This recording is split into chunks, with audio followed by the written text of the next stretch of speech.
السلام علیکم دوستو۔ ابن عقیل اپنا واقعہ لکھتے ہیں کہ میں بہت زیادہ غریب آدمی تھا۔ ایک مرتبہ میں نے طواف کرتے ہوئے ایک ہار دیکھا، وہ بڑا قیمتی ہار تھا۔ میں نے وہ اٹھا لیا۔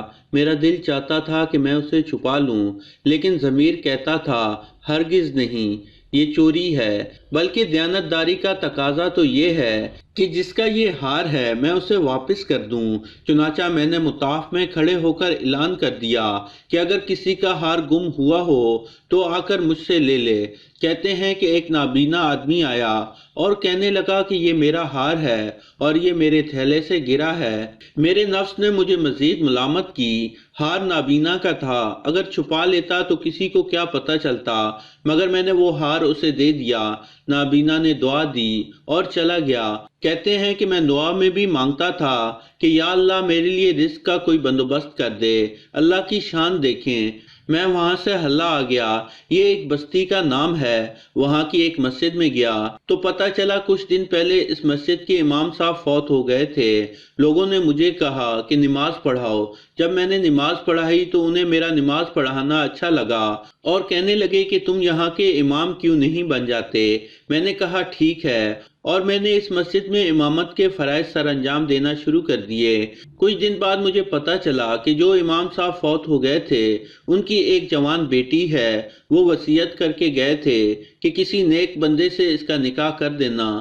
مقتدی لوگوں نے کہا کہ اگر آپ چاہیں تو ہم اس یتیم بچی کا نکاح آپ سے کر دیتے ہیں۔ میں نے ہاں کر دی۔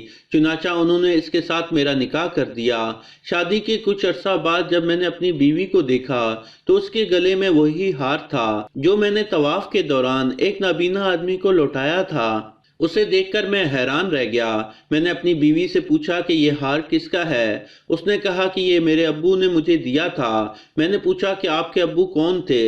اس نے کہا کہ وہ عالم تھے، اس مسجد میں امام تھے اور نابینا بھی تھے۔ جب مجھے پتہ چلا کہ اس کے ابو وہی تھے جن کو میں نے ہار واپس کیا تھا، میں نے اسے بتایا کہ یہ ہار تو میں نے انہیں اٹھا کر دیا تھا۔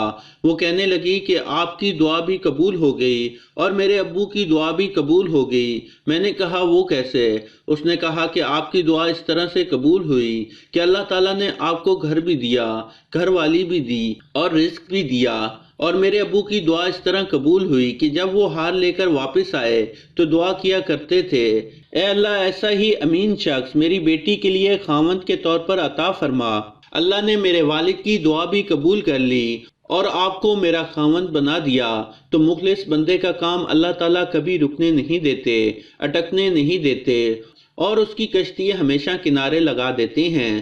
یہ واقعہ سیرت النبوہ نامی کتاب سے لیا گیا ہے۔ ابن طالون رحمۃ اللہ علیہ متعصم باللہ کے زمانے میں مصر کے حکمران تھے۔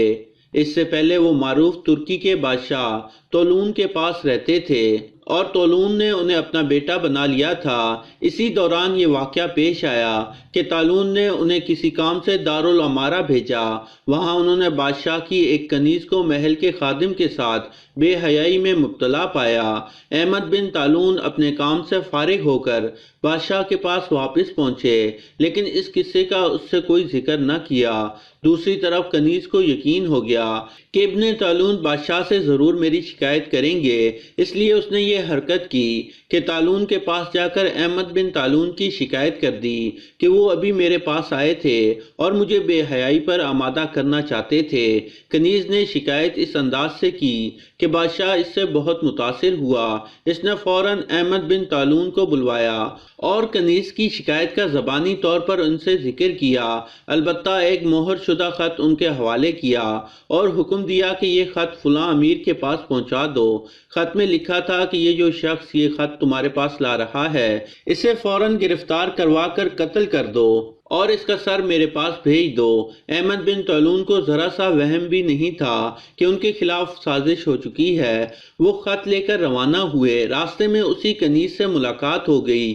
کنیز یہ چاہتی تھی کہ بادشاہ احمد بن طالون کو مجھ سے بات کرتے ہوئے دیکھ لیں تاکہ اسے یقین ہو جائے کہ میری شکایت درست تھی۔ چنانچہ اس نے احمد بن طالون کو باتوں میں الجھانے کی کوشش کی اور کہا کہ مجھے ایک ضروری خط لکھنا ہے، آپ مجھے لکھ دیجئے، اور بادشاہ کا جو خط لے کر جا رہے ہیں وہ میں دوسرے خادم کے ذریعے بھجوا دیتی ہوں۔